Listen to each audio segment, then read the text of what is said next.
Hello everyone, welcome to Mutraja Vlogs.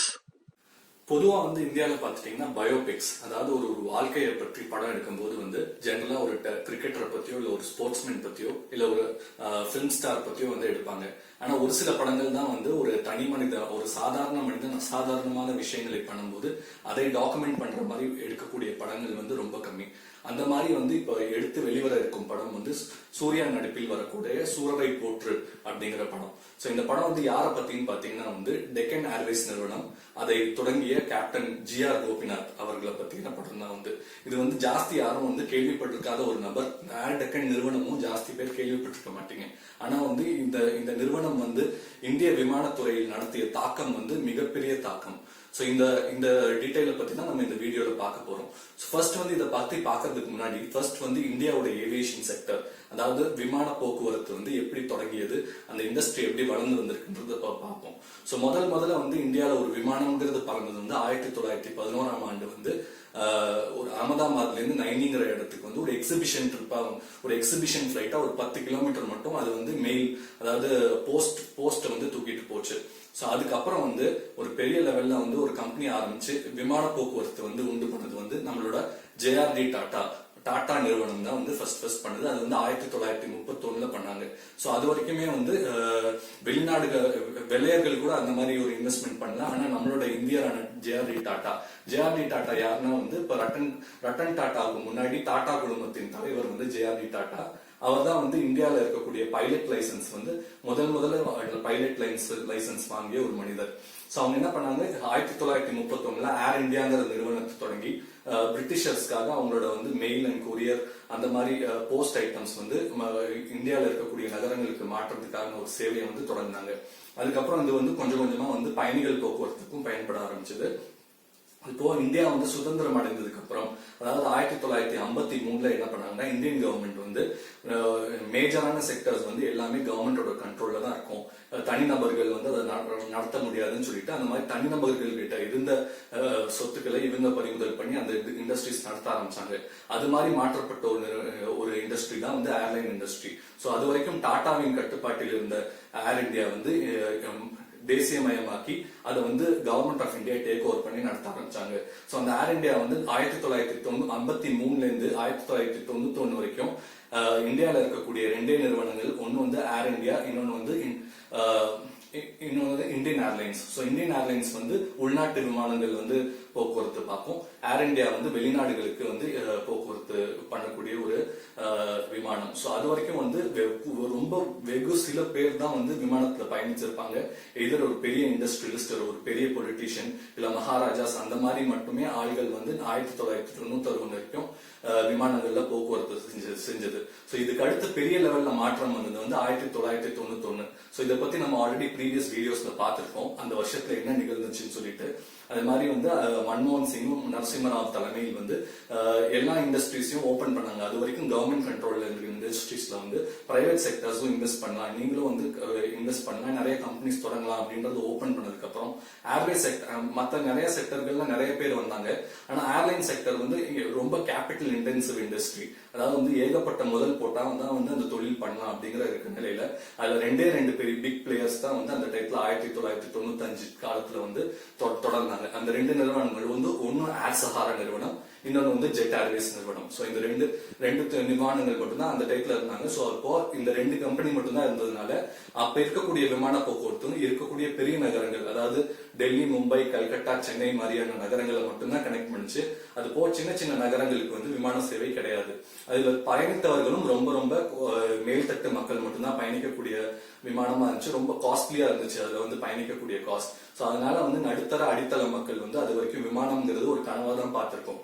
So அது மாதிரிதான் அந்த ரெண்டு கம்பெனிஸுமே இந்தியாவோட விமானத்தை நடத்தணும்னு நினைச்சாங்க. அது வரைக்கும் ஏர் இந்தியா மட்டுமே இருந்து ஒரு பப்ளிக் காட்டல் மாதிரி ஃபங்க்ஷன் ஆன ஒரு இண்டஸ்ட்ரி அதுக்கப்புறம் ஒரு பிரைவேட் காட்டல் மாதிரி ஏர் இந்தியா மற்றும் Jet Airways and Air Sahara நிறுவனங்கள் மட்டும் அவங்களுக்குள்ள பேசிக்கிட்டு இவ்வளவுதான் பிரைஸ் கீழே நாங்க ரெண்டு பேருமே பிரைஸ் கம்மி பண்ணி விற்க மாட்டோம்னு சொல்லிட்டு நடுத்தர மக்களுக்கு அது ஒரு அவங்களோட ரீச்ல இல்லாத அளவுக்கு பிரைசஸ கூட்டி ஒரு வெகு சில பேருக்கு மட்டும்தான் விமானத்தை யூஸ் பண்ற மாதிரி ஒரு செட்டப் பண்ணிருந்தாங்க. சோ இதை கம்ப்ளீட்டா மாத்தணும்ன்றதுக்கு பெரிய பெரிய பெரிய ஒரு ஆரம்ப புள்ளியா இருந்தவர் வந்து கேப்டன் ஜிஆர் கோபிநாத். ஸோ அவரோட கதையை பத்தி பார்த்தோம்னா வந்து அவர் வந்து ஒரு கர்நாடகாத்துல வந்து ஒரு சின்ன ஒரு வில்லேஜ்ல கோரூர்ங்கிற வில்லேஜ்ல பிறந்தவர். ஸோ அவர் வந்து ஒரு ரொம்ப சாதாரணமான ஒரு ஃபேமிலி தான், அதாவது ரொம்ப பணக்காரரும் கிடையாது, ரொம்ப ஏழையும் கிடையாது. அவர் என்ன பண்ணாரு, ஆரம்பத்துல வந்து 20 வயசுலயே வந்து அவரோட 20 வயசுல இந்திய ராணுவத்துல சேவை செய்து 20ல இருந்து 28 வயது, அதாவது 8 ஆண்டு காலம் வந்து ராணுவத்துல வந்து பணியாற்றினாரு. அந்த காலத்துல வந்து நடக்கக்கூடிய 1971 பங்களாதேஷ் லிபரேஷன் வார்ல வந்து அவர் பங்கெடுத்துக்கிட்டாரு. சோ அதுக்கப்புறம் அந்த வார் முடிச்சுட்டு திருப்பி வீட்டுக்கு வந்ததுக்கு அப்புறம் ஏர்லி ரிட்டையர்மெண்ட் பண்ணிட்டு வீட்டுக்கு வந்துட்டாரு. சோ அதுக்கப்புறம் அவர் பல தொழில்கள் வந்து பண்ணாரு. அவர் வந்து ஒரு சின்ன இடத்துல அடுத்தடுத்து வந்து நம்ம ஏதாவது பண்ணிட்டு இருக்கணும்ன்ற ஒரு முயற்சியில வந்து சில்க் வார்ம் ஃபார்மிங், அதாவது செரிகல்ச்சர் ஃபார்மிங் வந்து பண்ணணும்னு சொல்லிட்டு அந்த சில்க் பட்டு புழுக்கள் வந்து மேனுஃபேக்சர் பண்ற ஒரு தொழில் பண்ணாரு. அதுல கொஞ்சம் நட்டம். அதுக்கப்புறம் வந்து ராயல் என்ஃபீல்ட் டீலர்ஷிப் மாதிரி ஒன்று எடுத்து அதுலயும் நட்டம். அதுக்கப்புறம் வந்து ஒரு ஹோட்டல் மாதிரி ஹூப்ளில செட் பண்ணி ரன் பண்ணிட்டு இருந்தாரு. இது மாதிரி பல தொழில்கள் தொடங்கி எதுலையுமே வந்து அந்த அளவுக்கு பெருசா இல்லாம ஓரளவுக்கு மீடியம் சாட்டிஸ்பாக்சன் இருக்க தொழில்களா வந்து பண்ணிட்டு இருந்தாரு. இதுக்கப்புறம் வந்து அவருக்கு வந்து இந்த மாதிரி அடுத்து நம்ம ஏதாவது பெருசா பண்ணும் அப்படின்ட்டு தோணும் போதுதான் வந்து அவருக்கு ஹெலிகாப்டர் மேல கண்ணு போகுது. சோ இந்த மாதிரி ஹெலிகாப்டர் பிசினஸ் ஆரம்பிக்கலாம் அப்படின்னு தோணும் போது வந்து அந்த 1995 வந்து இந்தியன் கவர்மெண்ட் வந்து இந்த மாதிரி பிரைவேட்ல வந்து தொடங்கக்கூடிய ஆண்டர்பிரினர்ஸ்க்கு நிறைய சப்போர்ட் பண்ண ஆரம்பிச்சாங்க. அவங்களுக்காக ஃபண்ட்ஸ் வந்து கொடுக்க ஆரம்பிச்சாங்க. சோ அந்த ஃபண்ட்ஸ் யூஸ் பண்ணிட்டு இவரோட மிலிட்டரி பேக்ரவுண்ட் யூஸ் பண்ணி helicopters business, chartered flight services பண்ணலாம்னு சொல்லிட்டு அவருக்கு அந்த மிலிட்டரியில அந்த அவரோட ஒரு ஃப்ரெண்ட் ஒருத்தர் அவரோட சேர்ந்துட்டு வந்து இவங்க வந்து ஸ்டார்ட் பண்ண பிசினஸ் தான் டெக்கன் ஏவியேஷன். இந்த டெக்கன் ஏவியேஷன் நிறுவனம் வந்து ஹெலிகாப்டர் பிசினஸ் வந்து, அதாவது இருக்கக்கூடிய பொலிட்டீஷியன்ஸ் இல்லாத ஒரு ஃபிளட் மாதிரி நேரங்கள்ல இல்ல வார் டைம்ஸ்ல வந்து இந்தியா மற்றும் ஸ்ரீலங்கால வந்து இருக்கக்கூடிய மக்களை வந்து டெலிபோர்ட் பண்றதுக்காக வந்து யூஸ் பண்ணக்கூடிய சேவை வந்து ப்ரொவைட் பண்ணிட்டு இருந்தாங்க. அந்த தொழில முதன்மையா இருந்தாங்க. அந்த மாதிரி வந்து அந்த தொழில் 1997 தொடங்கி நடந்து கொண்டிருந்தது, நல்லாவே நடந்து கொண்டுட்டு இருந்துச்சு. ஆனா அவருக்கு அதுல சாட்டிஸ்பாக்சன் இல்லை. இதோட நம்ம வந்து பெரிய லெவல்ல பண்ணணும், இன்னும் பெருசா பண்ணுங்கிறதுக்கு வந்து அவருக்கு அந்த டைம்ல ஒரு பாயிண்ட் ஸ்டிக் ஆச்சு. அது என்னன்னா வந்து அவர் ஒரு சின்ன கிராமத்தை வந்து அந்த ஹெலிகாப்டர் லேண்ட் பண்ண போகும்போது அந்த கிராமத்துல இருக்கக்கூடிய சின்ன சின்ன மக்கள், சின்ன சின்ன பசங்க எல்லாம் வந்து அந்த ஹெலிகாப்டரை துரத்திக்கிட்டே ஓடி வந்துட்டு இருந்தாங்க. துரத்தி ஓடிட்டு வந்து அதை வந்து குதிச்சு தொடர மாதிரி வந்து ட்ரை பண்ணிட்டு இருந்தாங்க. சோ இது வந்து இந்த பர்டிகுலர் இன்சிடென்ட் வந்து அவர் மைண்ட்ல ஒரு பெரிய தாக்கத்தை உண்டு பண்ணுச்சு. என்னன்னா வந்து இது வரைக்கும் சாதாரண மக்களுக்கு வந்து ரீச் ஆகாத ஒரு ஹைட்ல இருக்கக்கூடியதுதான் ஒரு விமான போக்குவரத்து இல்ல ஹெலிகாப்டர் நிறுவனம். சோ அது மாதிரி இருக்கக்கூடியதை வந்து நம்ம வந்து சாதாரண மக்களும் உபயோகிக்கக்கூடிய வகையில் அதை வந்து கொடுக்கணும் அப்படின்றதுக்கு வந்து ஒரு பெரிய முயற்சி எடுக்க சொன்னது வந்து அந்த இடம். சோ அதனால வந்து என்ன பண்ணாரு, சரி இது மாதிரி பண்ணலாம் அப்படின்ற நோக்கத்தோட கவர்மெண்ட் வந்து அப்ரோச் பண்ண ஆரம்பிச்சாரு.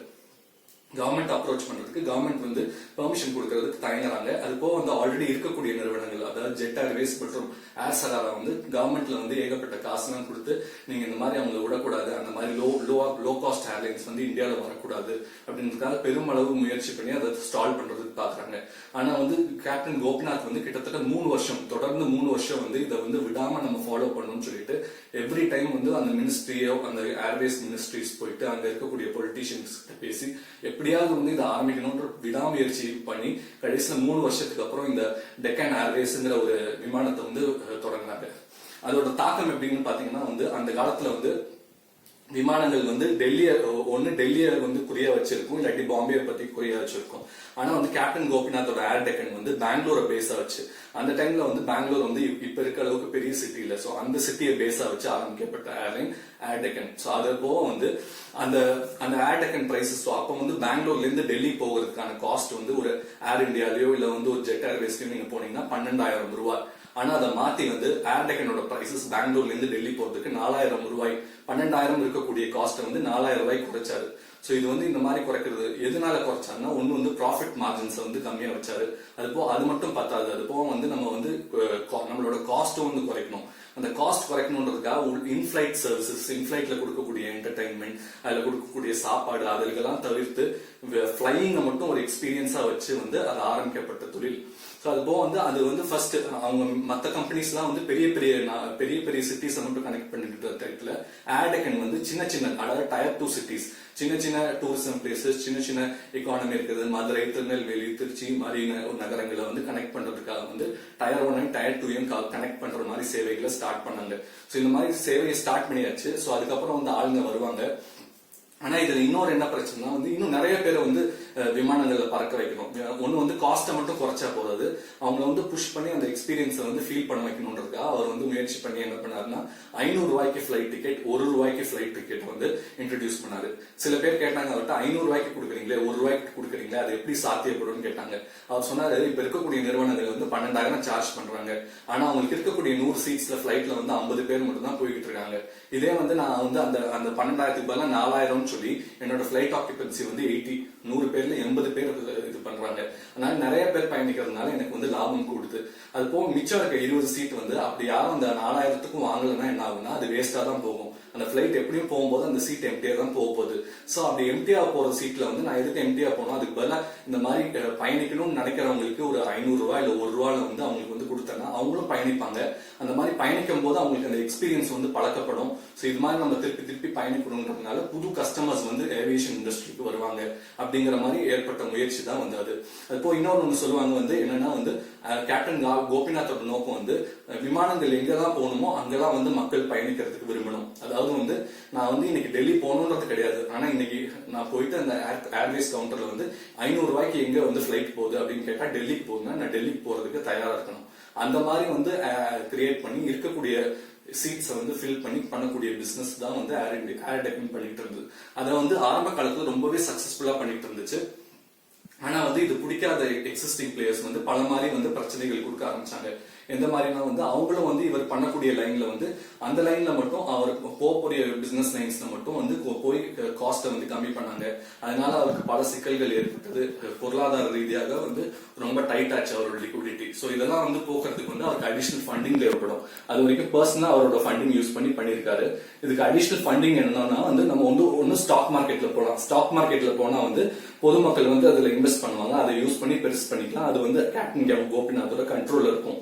ஆனா கோபிநாத் வந்து அதுக்கு போல. அது ஏன் போலன்னா வந்துட்டு இதுல வந்து சின்ன சின்ன முதலீட்டாளர்கள் பொதுமக்கள் வந்து அதுல பணம் போடுவாங்க. சோ ஒருவேளை இந்த விமானம் வந்து சக்சஸ் ஆகாமையும் போலாம். சக்சஸ் ஆகாத பட்சத்தில் அந்த மாதிரி சின்ன சின்ன முதலீட்டாளர்களுக்கு வந்து நட்டம் வரக்கூடாது அப்படின்ற ஒரே காரணத்துக்காக அவர் ஷேர் மார்க்கெட்ல இன்வெஸ்ட் பண்ணாம அவர் நேரடியா வந்து ஏர்டெக்கன் நிறுவனத்துல வந்து ஒரு பங்கை வந்து கிங்ஃபிஷர் நிறுவனம், அதாவது விஜய் மாலியாவோட கிங்ஃபிஷர் நிறுவனத்துக்கு ஒரு 26% உள்ள ஸ்டேக்கை வந்து வித்தாரு. சோ அது விற்கும் போது என்ன சொல்லி வித்தாருன்னா, நான் தான் வந்து இதோட கண்ட்ரோலிங் ஸ்டேக் ஹோல்டரா இருப்பேன், நான் தான் வந்து இதோட டே டு டே ஆக்டிவிட்டிஸ் என்னோட நோக்கத்துல தான் விமானம் இருக்கும் அப்படின்றத சொல்லிட்டு தான் வந்து இது பண்ணாரு. ஆனா ஒரு வருஷம் ஆனதுக்கு அப்புறம் விஜய் மாலியாவோட tone and way of dealing with வந்து மாறிச்சு. அவர் கொஞ்சம் கொஞ்சமா அவர் தொடங்கிய நிறுவனத்திலிருந்தே அவர் ஒதுக்க ஆரம்பிச்சாங்க. அதுக்கப்புறம் வந்து அவரும் அதுல வந்து ரொம்ப வெக்ஸ் ஆகி அவர் தொடர்ந்த தொழில் வந்து அவருக்கு அவரோட சொந்த பொண்ணு மாதிரி அவர் பாத்துக்கிட்டாரு. சோ இப்ப வந்து அதை வந்து வெளியில விட்டு கொடுக்கக்கூடிய நிலைமை. ஏன்னா வந்து அவர்கிட்ட அந்த கண்ட்ரோலிங் ஸ்டேக் இல்லாதனால அதனால என்ன பண்ணாரு, சரி கொஞ்சம் கொஞ்சமா வந்து அதுல வெளியே வர்றதுக்காக அவர்கிட்ட இருந்த கிங்ஃபிஷர் பங்குகளை வந்து விற்க ஆரம்பிச்சாரு. வித்துட்டு வந்து அதுல இருந்து கம்ப்ளீட்டா வெளியில வந்தாரு. அது போக விஜய் மாலியா கிட்ட விற்கும் போது அவங்க என்ன சொன்னாங்கன்னா, நீங்க அடுத்த ஒரு 10 வருஷத்துக்கு வந்து இந்த விமானம் போக்குவரத்து பிசினஸ்ல வந்து கண்டிப்பா இருக்கக்கூடாது அப்படின்றத வந்து சொல்லிட்டாங்க. சோ அதனால வந்து கோபிநாத் வந்து திருப்பி விமானம் போக்குவரத்துல வந்து வர முடியாத ஒரு சூழ்நிலை.